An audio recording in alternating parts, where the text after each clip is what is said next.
Class is in session. Welcome, class. Well, actually, I feel more like a student in this collar than a teacher. But anyways, welcome back to my channel, I guess. Hi. I've never really said that at the beginning of a video. I've done one of these videos before, kind of. I did a video called How I Would Decorate Your Boring Gray Apartment. And I feel like you all really liked that video. I personally really liked making that video. It was a more time-consuming video to make because I worked with a renderer and we put together, actual visuals of how I would decorate your boring gray apartment. And my renderer is back, and I'm back, I guess, per usual every Sunday, to do another slightly different version of this called How I Would Decorate Your Standard Suburban Home. And if you don't know this about me, I am from the suburbs. I'm from the suburbs of Chicago. I'm from a town called Geneva, Illinois. Here in America, we love a suburb, we love a cul-de-sac, and we love a neighborhood that has requirements for every house to kind of look the same. I mean, even my suburb that I lived in, we were required, to have similar mailboxes, and there was all these rules and regulations because I don't know why you would want a suburb to look all the same. But anyways, this is how I would decorate your standard suburban home. And we're not going to do gut renovations for the gray apartment video. I kind of just showed how I would decorate it. But in this video, we own the home, let's say, but we're not looking to knock down and do crazy things. We're going to do stuff that you all could implement into your own lives. So maybe a few renovation things, but mainly decorating. So yeah, let's start on how I would decorate your standard suburban home for all you little boxes on the hillside. Little boxes on the hillside, little boxes made of ticky-tacky. Welcome home, bitches. You no longer live in a city. This house is $750,000. 4 beds, 4 baths, 3,000 square feet. It's on the pricier end, but it is such a quintessential idea of a suburban home outside of the city of Chicago that I felt like would be a good fit to decorate. We're not going to do anything to the outside of the house because that's a whole other ball game. But this is a very general, upper middle class home outside of Chicago. Pretty standard landscaping that's all dead in the winter. Pretty typical. Basketball hoop, little outdoor patio. I think they even have a pool, which actually is pretty unique for Chicago because you can only use that a few months out of the year. Okay, so here are the list of rooms that we are going to decorate. One is going to be this entry hall that leads into a classic living room that no one ever sits in, ever. Then we have the kitchen. Home is where our story begins. Typical. Perfect. We got this standard, nice, cozy kitchen. That dining table is exactly what I would expect. Again, very cozy, nice home, but it needs some help. And then you have the family room. This is where you watch TV. But in my childhood home, we actually switched the living room and the family room because it's kind of nice not having the TV connected to the kitchen. But I don't know, the layout sometimes can get confusing in that way because then your TV's at the front of the house. But that is what we did in my childhood home because I forced my parents to, actually. I literally made them switch it. We switched 3 rooms around. Very forceful child, apparently. And then we are going to decorate the primary bedroom and the primary bath. Other than that, we're not going any deeper into these other rooms because I don't have time and I don't have the energy. That's a lot of decorating. When you first enter the house, everything has this wood trim from the top to the bottom to the stairs to everything. And I actually was just talking with my friend Marie about this because she moved into a house similar with all of this wood. And she was like, do I paint it white? What do I do? And I don't necessarily think you need to paint all of it white. But I will say the trim that's at the top of the room, I would paint white. And that is what I suggested for Marie. Because we're on a budget and we're not doing a ton of renovations, here's what I would paint specifically in the entry. Just those front banister poles. See how all of the little poles are white, but the front like chunky ones? I would paint those white. Here's a good example image of what that could look like. I think that is just the easiest way to freshen it up on a budget, especially if we're not going to paint everything. And then you're just going to throw in a fun vintage rug right there, and then you're going to get a really updated modern light fixture that you can't really see it, but I know they have some type of outdated light fixture right there. And I think just those simple touches are already going to make a huge upgrade. I think a little vintage bench right here could be cute as well with a little oil painting, just to kind of cozy up that space. Again, I'm trying to give suggestions that you actually could implement into your own home without spending a ton of money. I think the last thing I would do with this little entry is I would remove the stair carpet. And if you don't have the money to have it continue all the way upstairs, getting rid of that ugly carpet, I would just get rid of it on your stairs. And then you can buy an old runner, find a really long, extra long runner, or buy a pre-made runner from like your local carpet place, and you can install it yourself. It's actually super easy. Well, maybe not super easy, but if you're handy and want a project, you can remove that yourself and add in a new runner. It's not going to cost you a ton, and it's really going to help make the entry look better, even if your upstairs still has the outdated carpet. The living room that no one ever goes in. I am going to turn this into the TV room. I have decided this is going to be where you watch TV. It's not ideal because it's right where you enter and you don't really want to see a TV like that. But I just think it's nicer to have the fireplace room be the sitting room. There's a fireplace in there. So this is the TV room. And what we're going to do is we're going to add a full wall shelf cabinet against this back wall. And that's where the TV is going to live in. So you don't necessarily see the TV right when you walk in. I think we could paint this room, a fun color. You could do a green, a blue, a yellow. Let's go with the green, because I feel like if you're scared of adding in color or painting a full room, I think green is like a pretty safe way to go. And also, this is where you're watching TV, so something darker could be nice. I mean, I always use Sherwin-Williams Garden Path, so maybe something along those lines. We're going to put one long couch that is across from this wall cabinet and an ottoman to make it nice and cozy. And this is where people are going to sit and watch their movies. Behind the sofa is going to be a very skinny entry table console that maybe you could put, a light fixture on or whatever, just so the back of the couch looks a little nicer, because it is what you see when you kind of first walk into the house. Maybe we add in a large tree in this back corner. This back corner feels like it's getting a little squished. So keeping it very simple back there with a tree or maybe a lamp or something that's just kind of decorative and fun to look at. Adding in some fun pieces of art, maybe a pop of red, something, vintage or modern, whatever floats your boat. A nice large rug to cozy up the space. And there you go. Voila. You've got yourself a TV room. Is it ideal that this is the location of the TV room? No, but this is how your standard suburban home is built, and we are doing what we can with it. The good old family room.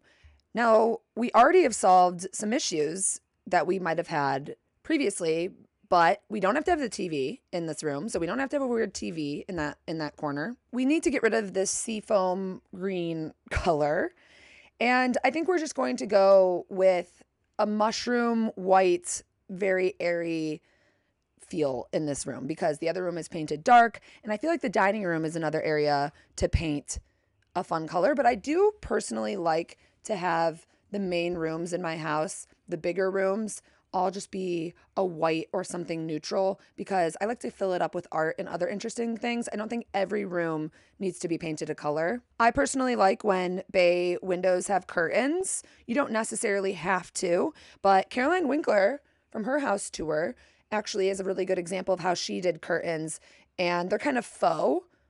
You don't actually close them. So you could have blinds and then add in curtains just for that warm and cozy touch. Painting a brick fireplace is confusing for me because I never really know which direction to go, but this isn't that bad. And I think I'm going to actually play off of the brick color. I think we could make it look nice by, one, painting the cabinets that are connected to it all one color, a darker mushroom toned beige that kind of goes with the brick of the fireplace, pulling out the deeper tones and kind of matching that. Let's take a quick little break to talk about today's sponsor, Rocket Money. Rocket Money is your own personal finance app. One of the main features I love about Rocket Money is that it helps you manage subscriptions. It's actually embarrassing the amount of subscriptions I didn't know I was paying monthly. If you're trying to save money, which we all are, Rocket Money has this feature where it takes a percentage from your checking and puts it into your savings every month based on what you want, your preference. It also helps you set a budget. For instance,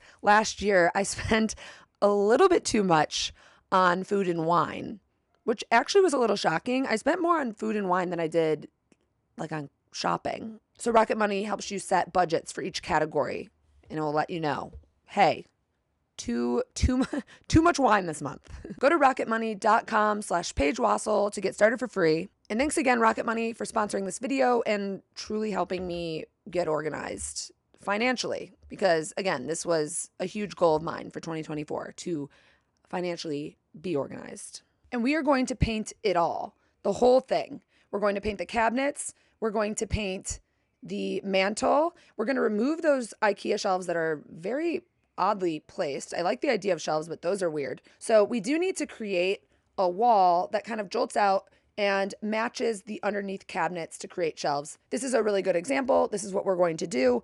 You could buy shelves from IKEA or make this custom. I think creating this little structure wouldn't be that difficult, especially if you're handy. But it does need to match the width and the length of the bottom cabinets, which we're not getting rid of, so we saved money there. Everyone loves a ceiling fan. We didn't grow up with ceiling fans in my household, so every time I see one, I'm like, get rid of that and put a cool light fixture in. People do claim they like to keep their ceiling fans, and you really don't need it in this room. I think if you want a ceiling fan or want to keep a ceiling fan, just keep it in your bedroom. That's where you're gonna get the most use out of it because it's a nice noise machine and maybe you want some airflow, but I don't think you need a ceiling fan in the center of your living room. So we're going to replace that with a fun light fixture, of course. We're then going to put 2 really large, comfy armchairs in the bay windows. If you have bay windows, I love to put chairs in those because it opens it up. You can see more of the window. I think with a couch, it just kind of blocks it off. And then we're going to put a couch across from the 2 chairs because we have the fireplace, we have no TV. It creates a nice little sitting area. I personally like to have either 2 sofas or a sofa and 2 chairs across from each other when there's a fireplace. That's kind of how it is in my home. And then you can even add like maybe a little bench, but it opens it up to the kitchen. And that's what I would do. Large rug, maybe a coffee table here because the other room has an ottoman. Either way, depends how comfy you want things to be. Maybe a little side table in between the 2 chairs with a lamp. There's endless possibilities. But I think this looks really good. I'm excited for the progress of this house. Let's move over into the kitchen. I think people are always scared to upgrade their kitchen because they feel like they have to do this full gut renovation for it to look good. But just by looking at this kitchen, I can tell there's some easy upgrades we can do to freshen the space.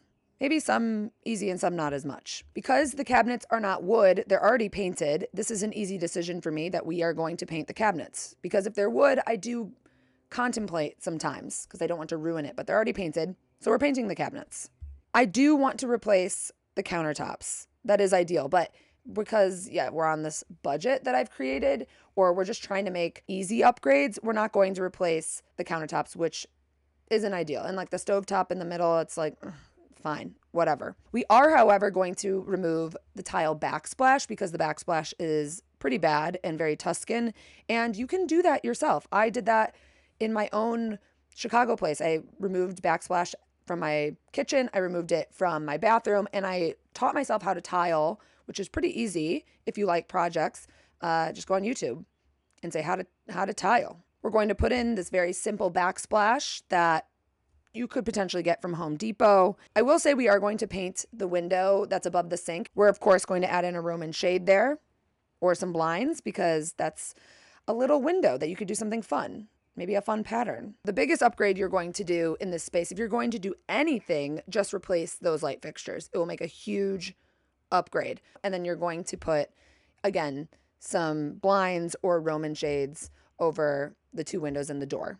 No curtains there. Never curtains where the door is. You're obviously going to get a brand new dining table. I think a round one will fit a lot nicer in this space, and you don't need a rug. So eliminate the rug, put in a round dining table, get some counter stools that aren't so bulky and faux leather, and voila, you've got a kitchen. Now the first floor feels like it's flowing real nicely. I don't feel like we put in that much money to this upgrade, which is nice. There's obviously things that I would completely change if we're going to like gut a place, but I think this looks really good thus far.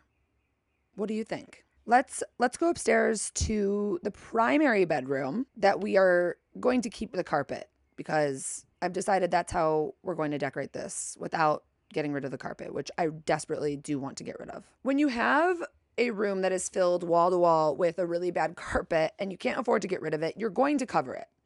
That's just what it is. I've decided. And that's what I usually suggest. Covering as much space with a very simple, non-bulky, thin rug that somewhat blends with the carpet that's already there. You don't want it to pop out too much, but you want it to cover it and mask it. And again, this whole thing is kind of like making things blend, you know? So that's the first thing we're going to do. Oh, well, we're also going to paint this room. We're also going to get rid of the ceiling fan because it's just an ugly ceiling fan, and I am just always going to get rid of those things. Keep it if you need it. Just get a noise machine if that's what you're using it for. I guess circulation, but I think the bed placement is perfect. We're going to get a nice big headboard with side tables. I actually like how they have a little dresser in between the windows. I think it could be a little smaller, a nice little vintage dresser with an art piece. I actually like that, just switching it up. We're going to upgrade the curtains. They're not terrible, but we're going to upgrade them and have a nice, thick, warm fabric because we're in a bedroom, so we want to be cozy. I personally like sconces in a bedroom because I think it just gives this upgraded hotel type look, which is like the only time I want something to feel like a hotel. Why not put some sconces above the two side tables? Honestly, just replacing that ceiling fan and adding a rug will make a huge difference. And lastly, the master bath, which I think needs a full gut renovation, but we're not going to do that. So first we're going to paint it. We're going to paint it a fun color, but the floor is bad again. And if we're not replacing any of the tile, gosh, what color would I do? In a bathroom is where I would normally do something that's really out of my comfort zone. But because the floor is so bad, those are the only 2 colors that I'm really leaning towards to be able to not look terrible with the floor tile, which we are going to put a nice vintage rug over anyways. We're also going to paint and redo the entire sink area. We're going to install new hardware, obviously. Even the faucet, we're going to replace that hardware. We're not replacing that granite, which is pretty bad, but this is kind of the direction we're going. We're going to take out that light fixture, awful, and that mirror, put in a cool vintage mirror, put in a really nice light fixture above it. I think redoing that whole little section without having to replace the granite and the cabinets is an easy upgrade.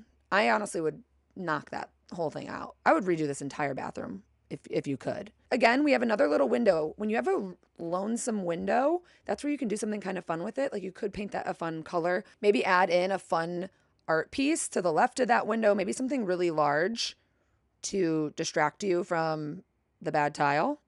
I also think you could add in a shower curtain. I know it feels unnecessary to do that in front of a door, but I do think it really upgrades the look of the space. Just add in a bar with a curtain. My mom does that for all of our outdated showers in our lake house. We just added our own shower curtain, and it does cover the glass, but it really helps the space look better. If you have an ugly, outdated shower, just add a curtain in front of it, even if it's unnecessary. It looks better if you care about that stuff, which I'm assuming you do because you are already to the end of the video. This bath is so big that there's a lot of surface area that you could add in some fun plants to the right of the bath or maybe towards the back. I'm not a big plant person, but I think plants would do well in this bathroom because there's a skylight. And voila, you have a transformed bathroom from a very outdated one. I like it. And that is it for how I would decorate your standard suburban home. I think we made some good progress with our imaginary little budget, our relatable budget. I feel like everything that I suggested is pretty achievable. Some suggestions a little more pricey than others, but we weren't remodeling this place. There were a few times where I was like, maybe learn how to tile, you know, or paint, or learn how to build a shelf or something. Maybe splurge on, you know, a cabinet that can cover your TV. But otherwise, it felt pretty affordable, in my opinion. And I think it looks good. This is what I would do if I was living in a suburban home. If you enjoyed this video, let me know, because we could keep doing this. We could go into your basement, tell you how I would upgrade your basement, or I don't know. It's fun to see what you could do with places that are outdated without having to, like fully renovate, because I feel like that's my whole shtick. Okay, that's it. Let me know your thoughts. Let me know your thoughts down in the comments. I am always reading the comments, especially if I ask you for opinions or feedback. I'm reading the comments. Luckily, right now, I don't have mean comments down below. Well, sometimes, but nothing that's making me have to refrain from reading the comments. So yeah, let me know. Let me know what you think. School is out of session, and I'm gonna go for a walk. It's a beautiful day. So it's time for a walk. Goodbye, and see you next week. Goodbye.